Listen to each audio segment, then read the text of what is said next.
بسم اللہ الرحمن الرحیم۔ ناظرین کرام السلام علیکم ورحمۃ اللہ وبرکاتہ۔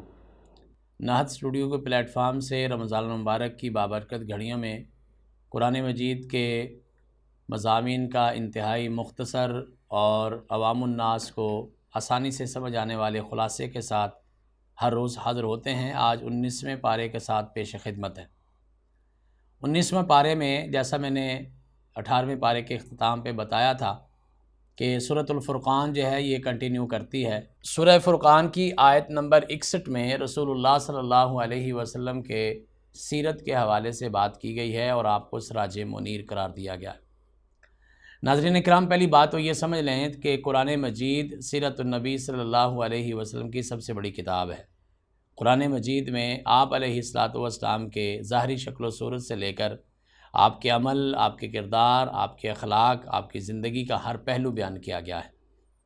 اور رسول اللہ صلی اللہ علیہ وسلم کی زندگی کے ان تمام کونوں گوشوں کو اس لیے قرآن مجید میں تاریخ کی کتابوں میں اور سیرت کی کتابوں میں محفوظ کیا گیا ہے کہ آپ کو قیامت تک آنے والے لوگوں نے فالو کرنا تھا، اور صاف ظاہر ہے کہ نمونہ جب سامنے موجود نہ ہو تو پھر اس کو فالو کیسے کیا جا سکتا ہے۔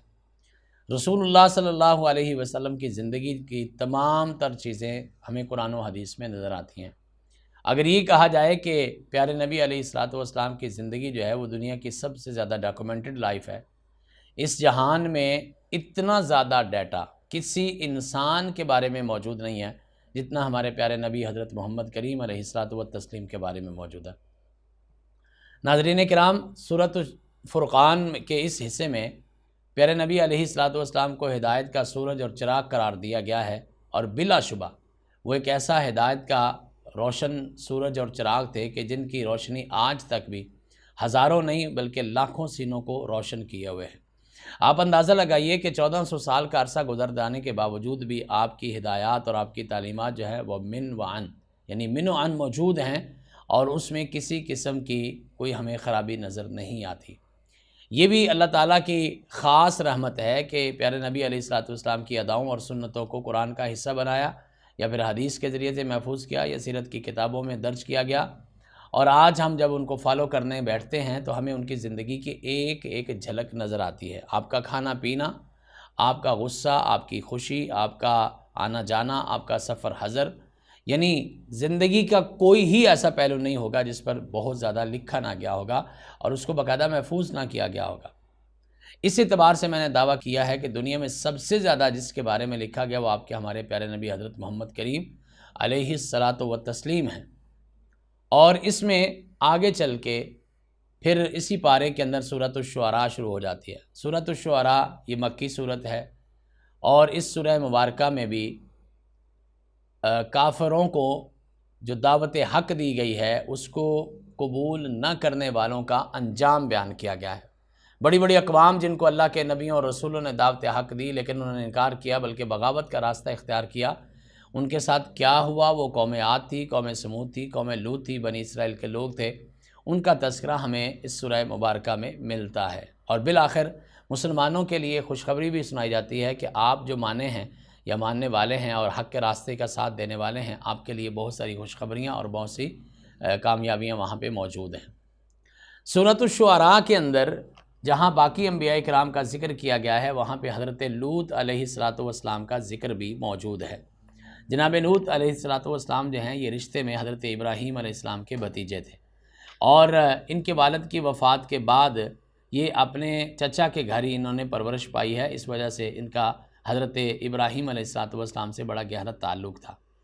کہا جاتا ہے کہ جن لوگوں نے ابتدائی طور پر ابراہیم علیہ السلام کا دین کو قبول کیا اور ان پر اسلام لائے، ان پر ایمان لائے، ان میں حضرت لوط علیہ السلام بھی شامل ہیں۔ حضرت ابراہیم علیہ السلام جب اپنے علاقے سے ہجرت کر کے جا رہے تھے تو آپ نے ان کو حضرت لوط علیہ السلام کو اسلام کی دعوت کے لیے، ایمان کی دعوت کے لیے سدوم نامی ایک بستی میں بھیجا۔ سدوم نامی بستی جو ہے وہاں کے بسنے والے نہ صرف یہ کہ مشرک تھے یا بغاوت کے راستے پر تھے، بلکہ ان کے اندر ایک بڑی غیر فطری بیماری پائی جاتی تھی، اور وہ مردوں کے ساتھ اپنی شہوت پوری کرتے تھے، جسے آج کی زبان میں ہومو سیکسولیٹی کہا جاتا ہے، ہم جنس پرستی جسے ہم کہتے ہیں۔ اور ان کے اس گناہ پر ان کو متنبہ کیا گیا، خبردار کیا گیا، آر دلائی گئی، ان کو شرمندہ کیا گیا، لیکن وہ اس کام سے باز نہیں آئے۔ تو اللہ تعالیٰ نے پھر حضرت لوط علیہ السلام کی اس قوم پہ بڑے دردناک عذاب جو ہیں وہ بھیجے، اور کہا جاتا ہے کہ یہ وہ قوم ہے کہ جس پہ سب سے زیادہ عذاب بھیجا گیا، یعنی سب سے خطرناک عذاب۔ جبریل امین تشریف لائے، اپنا پر ان کی پوری بستی کے نیچے ڈالا، اس کو اٹھا کر آسمانوں تک لے گئے، اور بالکل آسمانوں کے قریب لے جا کے اس کو الٹا دیا گیا۔ اس بستی کو جب نیچے پھینکا گیا تو یہاں پر ہی بات ختم نہیں کی گئی، بلکہ پھر ان کے اوپر پتھروں کی بارش کی گئی، اور پھر اس کے بعد عام بارش ہو کے ان کا صفایا بھی کر دیا گیا۔ حضرت جبریل امین نے ایک چیخ ماری جس کی وجہ سے ان کے کلیجے پھٹ گئے، اور ان کے کان کے پردے جو ہیں وہ تباہ ہو گئے، اور وہ موت کا شکار ہو گئے۔ اور یہ ساری کی ساری عذاب، 4-5 عذاب جو ہے اس قوم پر اکٹھے آئے، اور یہ قوم دنیا سے مٹ گئی۔ اس کے نشانات کچھ باقی ہیں جو عبرت کے لیے آج دنیا میں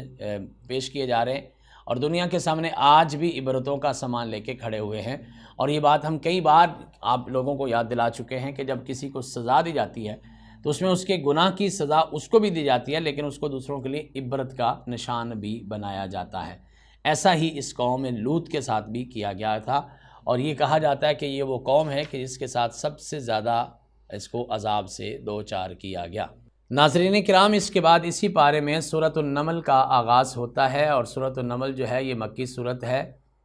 اور اس میں اللہ تعالیٰ نے 2 گروہوں کا بالخصوص تذکرہ کیا ہے۔ ایک وہ لوگ کہ جنہوں نے اللہ کی دعوت کو آ جانے کے بعد جھٹلا دیا، ماننے سے انکار کر دیا، بغاوت کا راستہ اختیار کیا اور کفر کیا۔ اس میں بڑی بڑی قوموں کا، سابقہ قوموں کے حالات بتایا گیا کہ دیکھیے جنہوں نے ہماری ہدایت کو یا دعوت کو قبول کرنے سے انکار کیا ہے، ان کے ساتھ ہم کس قسم کا سلوک کرتے رہے ہیں، اور ان کو ہم کس قسم کے عذابوں سے دوچار کرتے رہے ہیں۔ بڑی بڑی قوموں کا تذکرہ یہاں پہ موجود ہے۔ اور دوسرے وہ لوگ ہیں کہ جنہوں نے ہدایت کے راستے کو اپنا لیا ہے، ہدایت کی دعوت کو قبول کر لیا ہے۔ اس میں اللہ تعالیٰ نے بالخصوص نبی سلمان علیہ السلام کا ذکر کیا کہ جنہوں نے ہدایت کا ایک بہت بڑا راستہ اختیار کیا، حالانکہ ان کے پاس سرداری بھی موجود تھی، بادشاہت بھی موجود تھی، اور سب کچھ موجود تھا، لیکن انہوں نے ہدایت کو قبول کرنے کا راستہ اختیار کیا۔ اور ساتھ ہی ساتھ ملکہ سبا کا بھی تذکرہ کیا گیا، جو پہلے تو مسلمان نہیں تھی لیکن اس نے اس ہدایت کو قبول کیا، اور اپنی تمام تر بادشاہتوں اور شہنشاہتوں، اپنی تمام تر دولت کو اسلام کے سامنے، ایمان کے سامنے زیر نگیں کیا، اور اس نے ہدایت کے راستے کو اپنایا۔ ذکر اس کا بھی کیا گیا ہے جو اپنی دولت میں گھمنڈ کر کے بیٹھا تھا، جس کے پاس دنیا تھی، سرداری تھی، پیسہ تھا، اور وہ اپنے آپ کو سمجھتا تھا کہ شاید یہ پیسہ میرے اپنی ذاتی صلاحیتوں کی بنیاد پر میں نے حاصل کیا۔ جس طرح آج ہم اپنے آپ کو تھوڑی ترقی کرنے کے بعد سیلف میڈ کہنا شروع کر دیتے ہیں۔ سیلف میڈ کوئی نہیں ہوتا، سب کچھ اللہ تعالیٰ کی طرف سے عطا کیا جاتا ہے۔ ہاں، انسانی فطرت اور انسانی کوشش کا ضرور اس میں حصہ موجود ہوتا ہے، لیکن کبھی بھی یہ مت سمجھیے کوئی بھی چیز ملنے کے بعد کہ شاید یہ میری ذاتی ہے۔ بے شک وہ علم ہو، بے شک وہ نیکی ہو، بے شک وہ پیسہ ہو، بے شک وہ دولت ہو یا اقتدار اختیار ہو، اسے اللہ کی طرف اس کی نسبت کرنی چاہیے۔ تو جب اس نے قارون نے اپنی دولت کی نسبت اپنی طرف کی اور اپنی صلاحیتوں کا ثمر قرار دیا، اور اللہ کی دعوت کو، اللہ کے نبیوں کی دعوت کو ماننے سے انکار کیا، تو پھر اللہ تعالیٰ نے اس کو قیامت تک کے لیے نشان عبرت بنا کے رکھ دیا، اور اس کو دولت کو اس کے سر پہ رکھ کے اس کو زمین کے اندر دھنسا دیا۔ قرآن مجید کے باقی کچھ موقعوں پر بھی قارون کا تذکرہ جو ہے وہ موجود ہے، لیکن یہاں پر اللہ تعالیٰ نے اپنے 2 نیک بندوں کا تذکرہ بھی کیا، جن کے پاس اقتدار بھی تھا، اختیار بھی تھا، لیکن اس کے باوجود وہ اللہ کے فرما بردار تھے، جس میں ایک نبی داؤد علیہ السلام ہیں، جنہیں اللہ تعالیٰ نے اللہ کی تمام مخلوقات پہ حکومت بھی عطا کی تھی، پہاڑ بھی ان کی بات مانتے تھے،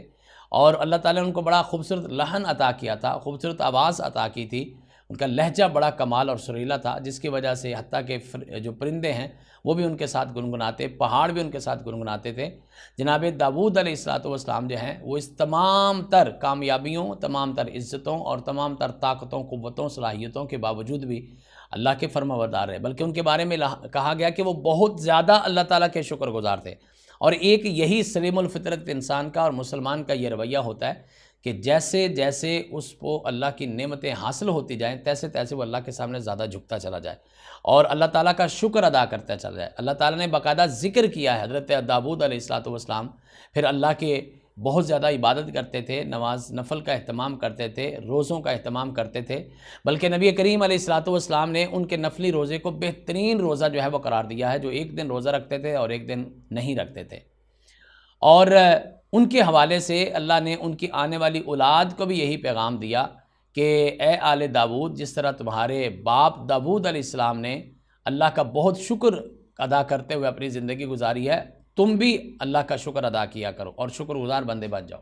ناظرین کرام، حضرت داود علیہ الصلوۃ والسلام اللہ کے وہ پیغمبر ہیں جن کو اللہ تعالیٰ نے اپنی ایک آسمانی کتاب زبور عطا کی تھی۔ زبور کا معنی ہوتا ہے بڑے حروف میں لکھی ہوئی کتاب۔